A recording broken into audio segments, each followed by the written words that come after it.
에스겔서 20장 1절에서 9절입니다. 먼저 제가 한 절 읽습니다.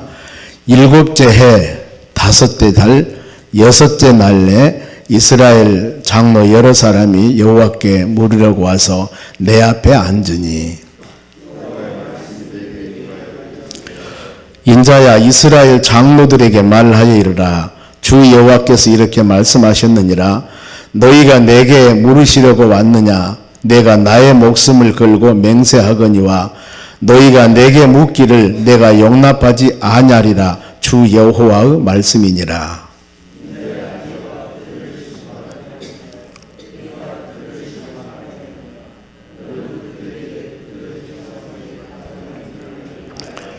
이르라. 주 여호와께서 이같이 말씀하셨느니라.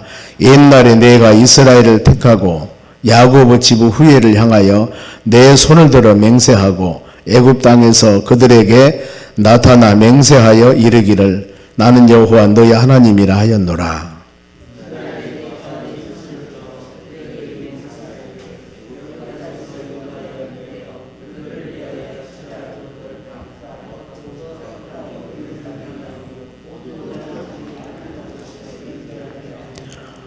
또 그들에게 이르기를 너희는 눈을 끄는 바 가증한 것을 각기 버리고 애굽의 우상들로 말미암아 스스로 더럽히지 말라. 나는 여호와 너희 하나님이라 하였으나,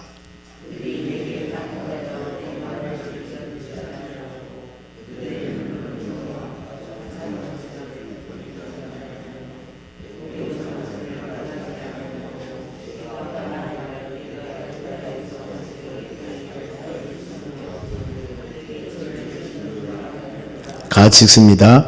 그러나 내가 그들이 거주하는 이방인의 눈 앞에서 그들에게 나타나 그들을 애굽 땅에서 인도하여 내었나니 이는 내 이름을 위함이라. 내 이름을 그 이방인의 눈 앞에서 더럽히지 아니하려고 행하였음이니라. 아멘. 옆 사람 인사합시다. 오늘도 승리합시다. 좋은 하루 되시기 바랍니다. 오늘은 배반과 회복입니다. 배반과 회복. 하나님께서 하나님의 자녀들에게 주신 은혜들이 있습니다. 근데 그 은혜를 잊어버린 것이 여러분 배반입니다. 그리고 그 주신 은혜들을 마음으로 받아들이고 순종하는 것이 은혜예요. 그러면 우리 신앙을 한번 오늘 말씀을 여러분들이 묵상하면서 점검을 해보세요. 나는 하나님 말씀을 배반 쪽에 속하는가 은혜 쪽에 속하는가. 우리가 성경 말씀을 묵상할 때 보편적으로 이스라엘 백성들이 행했던 일들, 구약에는 그렇습니다. 선민이 이스라엘 백성들이기 때문에 그들을 통해서 하나님이 계속 말씀을 주시고 인도하시고 돌보십니다. 그랬을 때 그들의 삶이 어떤가? 이것을 오늘날 이스라엘 백성이라기보다도 하나님의 부르심 받는 우리를 한번 생각해 봅니다. 나라가 아니라 개인, 우리가 과연 하나님께서 그때그때 말씀을 주시고 그 다음에 은혜를 줬을 때 우리의 신앙은 어떤가? 이렇게 여러분들이 마음에 새겨보면은 이해가 되고 마음에 새겨집니다. 이것이 하나의 어떤 이스라엘 백성들이 행했던 하나님 역사했던 역사적인 사건으로만 생각하면은 이건 역사 공부에 끝나는 거예요. 절대 그러지 마시고 하나님이 나에게 주는 말씀으로 여러분들 묵상하면서 이런 상황에서 나는 어떤가? 그때나 지금이나 똑같습니다. 모든 상황은. 우리 신앙을 점검해 보면서 좌로나 우로나 치우치거나 내 생각, 내 의지대로 판단하면 그건 하나님께서 좀 이스라엘 백성들에게 좌로나 우로나 치우친 것하고 똑같아요. 그런데 우리는 잘못하면은 그때 그 사람들 이랬구나, 잘했구나, 잘못했구나 이렇게만 생각을 하고 나하고는 관계없습니다. 이건 여러분 잘못된 생각입니다. 왜 하나님이 이 말씀을 주었을까요? 우리로 하여금 말씀을 듣고 마음에 새기면서 그대로 행하라는 거예요. 이대로 행하지 않으면은 그런 반드시 하나님의 배반함이나 심판과 하나님의 진노가 있다. 순종하면은 은혜와 사랑이 있다. 두 가지예요. 그래서 오늘 이 시간 여러분들이 내 신앙을 점검해 보셔야 됩니다. 역사적인 과정 어떤 왕이 세우고 죽고 이런 부분들보다도 먼저 보세요. 1절에 모든 성경 말씀을 보면은 장에서 1, 2, 3절 안에 배경이 나옵니다. 특히 한 성경에서 1장에서 1, 2, 3, 5절 안에는 전체적인 성경 배경이 다 나와요. 어떤 시기에 어떤 상황에서 어떤 누가 이런 말씀을 기록했는가, 이것을 제일 먼저 마음에 새기셔야 돼요. 그래야만이 중간에 있는 하나님 말씀 이해가 되는 거예요. 그렇지 않습니까? 어떤 상황에서 이런 일을 행했는가. 요즘 여러분들이 매스컴이나 보면은 진짜 중요한 것은 딱 빼버리고 중간의 말만 딱 갖다가 대면은 그게 이단들의 성경 해석이 그렇습니다. 앞뒤 장하 사후에 장하 상하에 이런 일을 왜 하나님 말씀을 하셨을까? 이 부분들은 싹둑 잘라버리고 이것만 가지고 몇 장 몇 절에 이게 위험하다 그 말이에요. 그러지 않습니까? 그래서 오늘 20장 1절 2절 3절 보면은요, 1절 때가 나옵니다. 7째 해 5째 달 6째 날에 이스라엘 장로 여러 사람이 여호와께 물으러 와서 내 앞에 앉으니, 배경이 이거예요. 지금 에스겔은 어디에 있습니까? 바벨론 포로로 잡혀갔습니다. 바벨론 나라에 있어요 지금. 그런데 거기에서 이스라엘 장로 몇 사람이 와서 에스겔 선지자에게 물어봅니다. 무엇을 물어봤을까요? 지금 어려운 이 상황이 어떻게 되겠는가? 영적인 부분과 앞으로 되어질 모든 부분에 대해서 에스겔은 선지자이기 때문에 하나님의 계시형을 받아서 미래를 말하기 때문에 와서 물어봅니다. 그랬을 때 2절 말씀에 여호와 말씀이 내게 임하 이르시되, 하나님 말씀이 임하는 겁니다. 이것이 임하지 않고 말하면 거짓 선지자예요. 구약이 그랬습니다. 하나님께서 분명히 하나님의 그 선지자에게 하나님께서는 계시형을 통해 말씀을 주셔요. 그러면 선지자는 그 말씀만 증거하면 되는 거예요. 다른 거 증거할 필요가 없습니다. 그런데 이게 어떻습니까? 이제 이 말씀이 임하는데 3절 보세요. 인자야 이스라엘 장로들에게 말하여 이르라. 하나님은 선지자가 에스겔이기 때문에 에스겔에게만 말씀을 주어요. 오늘날에는 성령시대 여러분들에게 하나님 말씀을 통하여 각자 여러분들에게 깨달음을 주시는 겁니다. 목사에게만 주는 게 아니고 모든 성도들에게 일반 왕같은 제사장들입니다. 성령께서 깨달음과 은혜를 다 주시는 겁니다. 그런데 이때는 그러지 않아요. 인자야 이스라엘 장로들에게 말하여 이르라. 주 여호와께서 이렇게 말씀하시니라. 하나님 말씀을 그대로 증거한 거예요. 너희가 내게 물으러 왔으나 내가 나의 목숨을 걸고 맹세하거니와 너희가 내게 묻기를 내가 용납하지 아니하리라. 주 여호와 말이니라. 하나님이 받아들이지 않고 말씀도 안 준다고 말이에요. 이거예요. 그러니까 여러분 보세요. 우리가 기도하면 다 응답 주시는데 기도하면 다 응답 주십니까? 아니에요. 기도하면 다 응답 주신다고 그러는데 기도하지 응답받지 않는 조건들이 있습니다. 몇 가지가 있어요. 야고보서 1장 6절에 의심하면서 야고보서 4장에 욕심을, 잠언 28장 9절에 보면은 말씀을 듣지 않고, 이사야 59장 보면은 내 마음에 욕심이 많던가, 욕심 하나가 나사의 죄, 이런 수많은 요소들은 기도 응답 주지 않는 조건들의 하나예요. 그러면 이런 것들 우리가 제거하고 하나님께 말씀만 있어야만이 기도 응답이 되죠. 그럼 이런 말씀이 없어.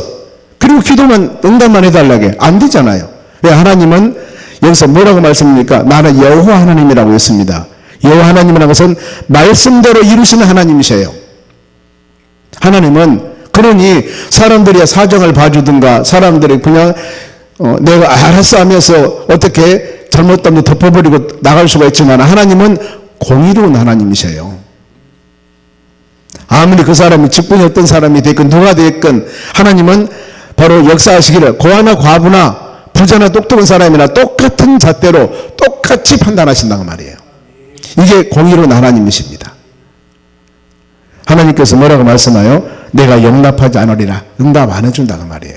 그 이유가 있겠죠. 응답 안 해준 이유가 있습니다. 쭉 보면은 본문이 꽤 길어요. 보면은요 40 몇 절까지 가면 49절까지 가요. 근데 여기에 수많은 과정 중에서 하나님 왜 너희들 기도를 응답하지 않고 이런 부분에 대해서 쭉 역사적으로 얘기를 해요. 보면은요 옛날에 이렇게 쭉 한번 점검을 해보게요.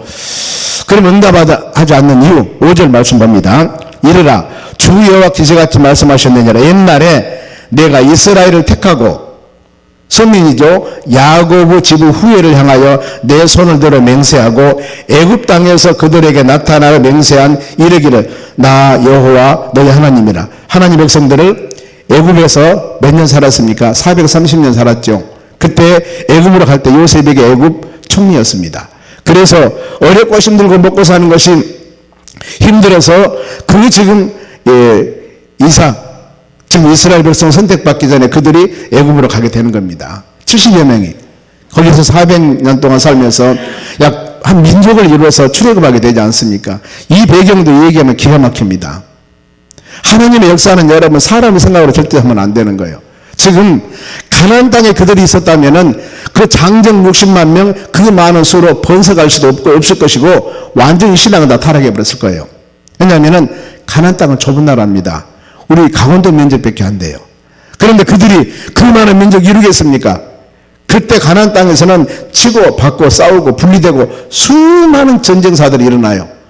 하나님은 안 되겠다 해서 그들을 의도로 애굽으로 보내버린 거예요. 애굽에서 무슨 생활? 종생활. 만일에 그들이 애굽에서 놔주지 않았더라면은, 애굽에서 출시했더라면은 전부 시집가고 장가고 해가지고 출애굽할 때 안 나와요. 나오겠어요? 안 나오죠. 내가 지금 400년 동안 터를 이루고 내가 직분을 가지고 있는데 바벨론 70년 포로 생활하고 돌아올 때 다 온 줄 아십니까? 안 왔어요. 거기에서 자리 잡고 있는 사람은 안 왔습니다. 근데 하나님이 애굽에서 그들을 종으로 낮추지 않았더라면은 그들이 출애굽할 때 나오겠냐 그 말이 안 나오죠. 그래서 하나님은 철저히 종으로 신분을 낮춰버린 거예요. 그런데 그때도 하나님이 돌보시고 계셨습니다. 이런 하나님의 섭리를 생각한다면은 우리가 낮아지고 힘들고 지치고 어려운 모든 숙명 가운데도 하나님의 역사심이 반드시 있는 거예요. 이것을 우리는 넘으셔야 되고 이것을 믿음으로 받아들이셔야 되는 겁니다. 그러면서 6절 보면은 그날에 내가 내 손을 들어 그들에게 맹세하기를 애굽 땅에서 인도하여 내어 그들을 위하여 찾아두었던 땅 곧 적과 꿀이는 땅이요 모든 땅 중에 아름다운 곳으로 이르게 하리라 하고 하나님이 약속했죠. 출애굽하지 않습니까? 출애굽. 먼저 누구에게 약속했냐면은 아브라함을 믿음의 조상으로 택하면서 내가 너희들을 적과 꿀은 가나안 땅 이르게 할 것이다. 하나님이 약속하신 거예요. 약속하신 거. 그 약속이 모든 성경 말씀은 여러분 언약 약속이라고 하지 않습니까? 그래서 구약 신약 그런 겁니다. 오래된 약속, 새로운 약속. 약속이에요. 우리는 이 하나님의 맹세 약속을 믿는 겁니다. 지금 어제 제가 한 자매하고 상담을 했습니다. 영적으로 많이 눌려있는 자매인데 그게 반주자예요. 엄마도 본 아빠가 상당히 교회 신앙 있는 사람인데 왜 저에게 왔냐? 오래전이에요. 한번 찾아와서 고등학교 때인가 모르겠습니다. 기도 한번 해준 적이 있습니다. 어떻게 왔냐면 저도 모르겠습니다. 왔다고 그래요. 담임 목사한테 가서 신앙 지도를 받아야죠. 그랬더니 안다는 거예요. 어제 갑자기 전화 와서 대학 4학년이지 보니까요. 쭉 얘기를 해보니까 알아요. 알아. 아는데 믿어지질 않는다는 겁니다.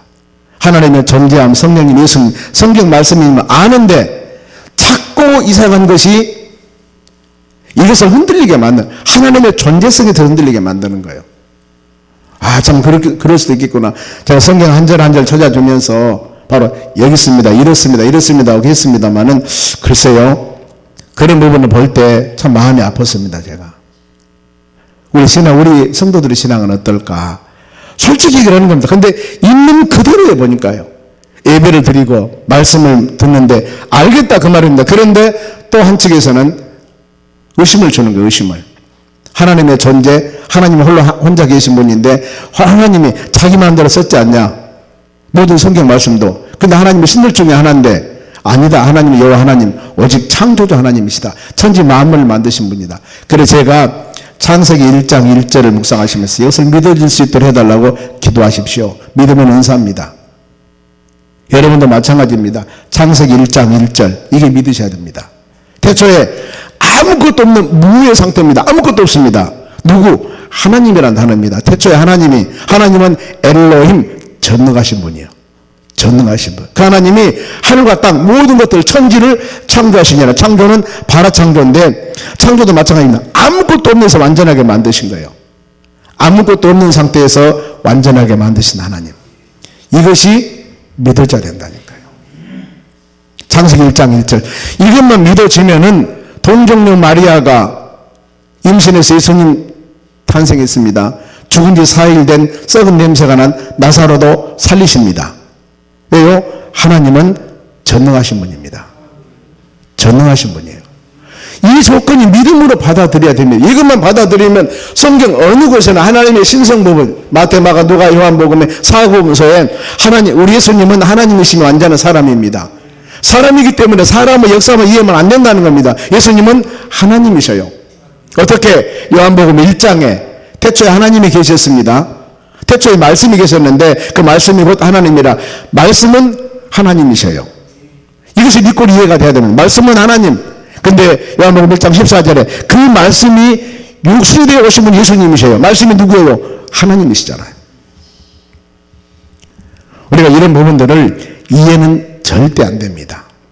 우리의 지식은, 이성적인 판단은 과학적이나 물리적이나 하나 더 하나는 둘이 돼야지 이것이 5개, 10개, 100개 되면 안 믿어지잖아요. 우리 지식은 그거예요. 그런데 하나님의 역사와 능력은 지식을 초월합니다. 이것이 믿음으로 받아들이지 않으면 안 되는 거예요. 이해가 돼요. 성경은 이해가 아닙니다. 하나님을 존재하지만 믿었을 때 믿음으로 모든 것을 받아들인 거예요. 이것이 믿음입니다, 여러분. 그런데 이성적인 판단으로 안 되죠. 그러면서 그들의 신앙, 좀 빨리 나가야 되겠습니다. 8절 보세요. 8절 한번 읽어볼까요? 전에 그들의 신앙. 그들이 내게 반역하여 내 말을 절개 듣지 아니하고 그들의 눈을 끄는 바 가증한 것을 각기 버리지 아니하며 애굽의 우상들을 떠나지 아니하므로 내가 말하기를 내가 애굽 땅에서 그들에게 나의 분노를 쏟으며 그들에게 진노를 이루리라 하였노라. 애굽에 있을 때 할렐루야 하면 하나님만 잘 섬기는 것이 아니었다는 겁니다. 그들이 하나님 말씀을 반역이라는 단어가 나오죠. 가증하다만 우상을 섬겼다는 일들입니다. 때문에 하나님의 진노를 받았다. 그러는데 불구하고 하나님은 그들을 사랑하사 바로 출애굽을 시켰습니다. 9절 말씀이에요. 왜 출애굽을 시켰을까? 이방인들로 하나님은 살아계시다. 더 나가서 하나님께서는 바로 택한 믿음의 자녀들을 끝까지 지키신다. 이것을 가르치기 위해서. 하나님께서는 오늘 살아가는 우리 삶 가운데 믿음의 자녀들이 자로나 우나 치우쳐도 그대로 긍휼 가운데 놔두셔요. 사람은 화를 내는데. 그런데 어느 땐가 쌓이면은 이제 하나님이 여기까지 할 때는 징계의 매가 임하게 되는 겁니다. 이때는 하나님 용서해달라 해도 하나님 안 용서해 주세요. 왜요? 공의로운 하나님이라고 했잖아요. 그동안 내가 돌아오라고 얼마나 손쳤는데 안 돌아왔지 않습니까? 그러니까 하나님 그때는 징계의 매를 때릴 때는 어쩔 수 없습니다.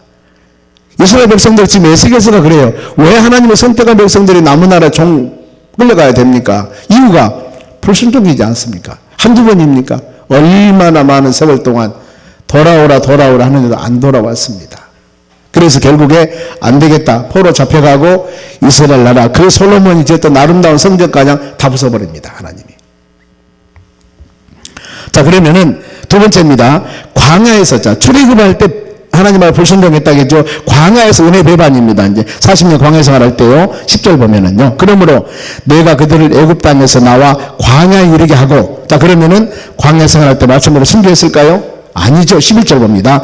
사람들이 준행하며 그로 말미암아 삶을 얻을 때 내 규례를 주며 내 규례를 알게 하였고, 자, 하나님께 출애굽할 때 출애굽기 20장 넘어서 이제 규례와 그 다음에 레위기가 성결과 정결법입니다. 어떻게 하나님을 잘 섬겨할 것인가, 믿음의 자녀들이 어떻게 깨끗하게 살아야 할 것인가, 성결, 정결, 이 부분에 말씀한 것이 전체 레위기예요.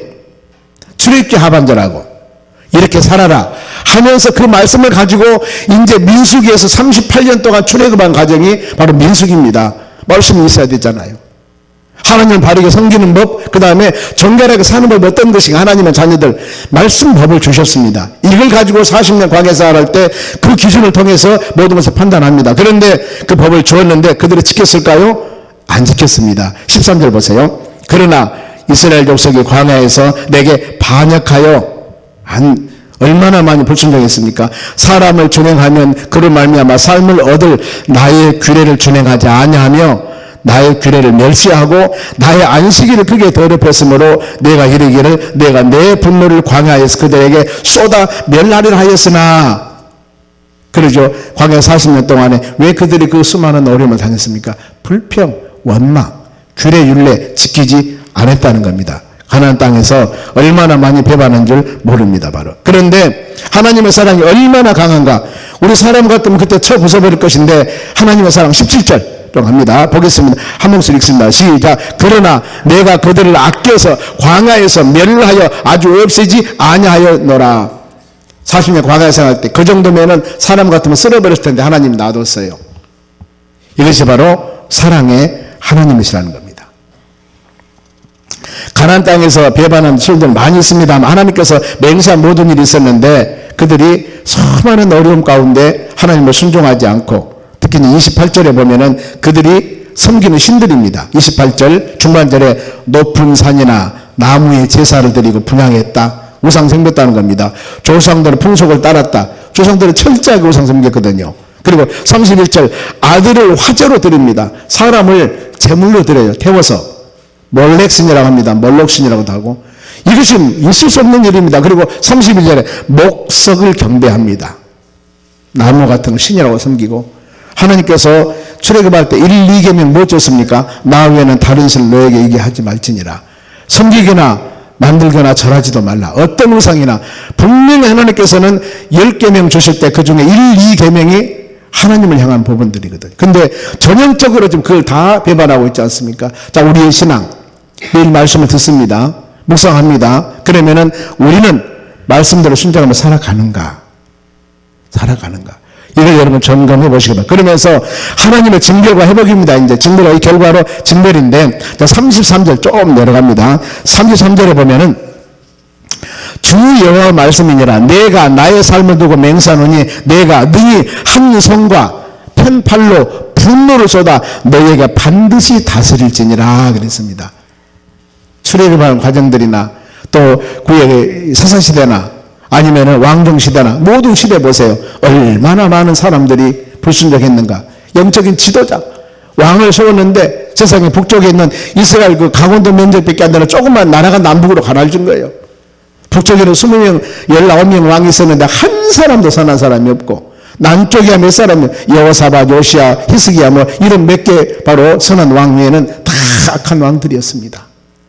이런 모습들을 볼 때 하나님은 그래도 인내하고 참으셨다는 것들입니다. 보면은 그러면서 심판받을 자가 누군가? 자, 하나님의 심판받을 자가 나옵니다. 자, 38절 좀 깁니다. 같이 읽습니다. 시작. 너희 가운데 반역하는 자 내게 범죄하는 자를 모두 제하여 버릴지라. 그들을 그의 머물러 살던 땅에서 나오게 하여도 이스라엘 땅에는 들어가지 못하게 하리니 너희가 나는 여호와인 줄 알리라. 또 말씀하잖아. 약속의 하나님. 출애굽한 사람이 다 가나안 땅 들어갔습니까? 아니죠. 어린 생명 출애굽하면서 출생하거나 어린 사람들. 그 다음에 20대가 넘으면 남대로 사리 판단할 수 있는 불평한 사람들 다 죽고 여호수아 갈렙에는 한 사람도 못 들어갔습니다. 왜 그랬을까? 이거요. 하나님께서 수많은 말씀을 주셨는데 그들이 불순종, 말씀에 따르지 않았다는 겁니다. 바로. 그렇죠? 이것이 심판입니다. 그런데 하나님이 회복시켜 줍니다. 누구? 말씀대로 순종하는 자. 40절 봅니다. 주 여호와 말씀이라. 하나님 말씀이에요. 이스라엘 온 족속이 그 땅에 있어서 내 거룩한 산 곧 이스라엘 높은 산에서 다 나를 섬기리니. 하나님 섬깁니다. 거기서 내가 그들을 기쁘게 받을지라. 거기에서 너희 예물과 너희가 드리는 첫 열매와 너희 모든 성물을 요구하리라.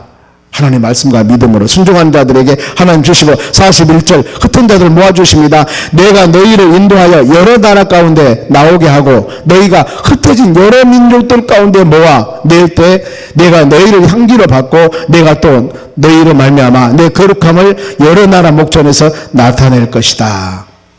말씀과 순종하는 자들이 하나님은 높이시고 회복시켜 주신다고 말씀을 합니다. 그러면서 백성들에게 부탁을 하는 거예요. 자, 43절 같이 읽습니다. 시작. 거기에서 너희 길과 스스로 더럽힌 모든 행위를 기억하고 이미 행한 모든 낙으로 말미암아 스스로 미워하리라. 아멘. 그러니 내가 불순종하면 미워한다. 하나님 말씀 순종하며 살아야 된다.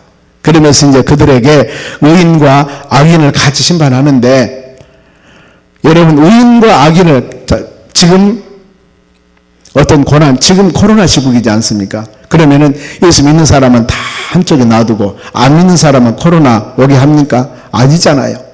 코로나 시국에 믿는 사람이나 안 믿는 사람이나 다 다 어려움이 있습니다. 마지막에 그 말씀이에요. 하나님께서 마지막에 의인이나 믿지 않는 사람, 믿는 사람이나 다 어려움을 당하는데 그 다음에 의인은 믿음 안에 말씀 안에 사는 사람은 이것을 인내할 수 있는 힘과 능력을 주신다. 그러나 악인은 심판한다예요. 그리고 우리는 어떤 세찬 바람이 불어온다 하더라도 하나님 의지하고 말씀 붙잡고 믿음으로 인내하셔야 됩니다. 믿음으로 나가셔야 돼요. 일반적인 하나님께서 은총으로 은혜도 주지만은 많은 어려움이 있을 때 하나님 왜 나는 믿는 사람인데 이렇게 어려움을 주십니까? 이렇게 생각하면은 안 된다는 겁니다. 자, 47절 읽고 마치겠습니다. 남쪽 숲에 이르기를 여호와 말씀을 들을지니라 주 여호와께서 이같이 말씀하시니라 너희가 너희 이방인의 능력을 받으며 만국 조롱거리가 되게 하였노라. 죄송합니다. 아니죠. 어려움을 지금 당하는데 47절 두 장 넘어가 그렇습니다.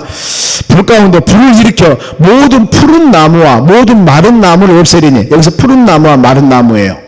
푸른 나무는 믿음 안에 사는 사람들, 마른 나무는 죄악 가운데 사는 사람들. 맹렬한 불꽃이 꺼지지 아니하고 남쪽에서 북까지 모든 열국을 다스릴지니라. 믿는 사람이나 믿지 않는 사람 일반적으로 어려움을 당합니다. 그러나 우리는 어때요? 하나님이 붙잡아 주시고 돌봐주시고 은혜 내려 주신다는 겁니다. 여러분 49절 내가 이르노냐 아하 주 여호와여 그들이 나를 가리켜 말하기를 그는 비유로 말하는 자가 아니냐 하나이다 하더라. 하나님께서 이와 같이 우리에게 말씀을 주시면서 우리 이 말씀 결론 마칩니다. 믿음으로 사는 여러분들 삶 가운데는 반드시 우리가 인내하며 넘어야 할 산들이 있습니다. 그리고 하나님의 그늘과 자비하신 어떤 환경, 좋은 환경에도 하나님 우리를 돌보시고 계시고 아니면 아무리 힘들고 어려운 상황에도 하나님이 함께 하십니다. 그리고 하나님과 나 사이의 그 신앙의 관계입니다. 하나님과 나 사이의 관계. 이 부분들을 마음에 깊이 새기면서 우리는 하나님과 올바른 관계만 살아가지면 돼요. 나는 눈치 볼 필요도 없는 것이고 아무할 필요도 없는 것이고 결국에 모든 진리는 하나님이 밝히시는 거예요.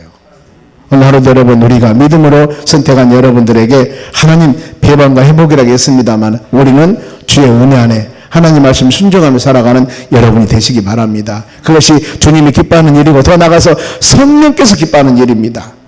이 하루가 되었을 때 우리 삶 가운데 아름다운 열매가 맺는 역사가 일어날 줄로 믿습니다. 기도하겠습니다. 하나님 감사드립니다.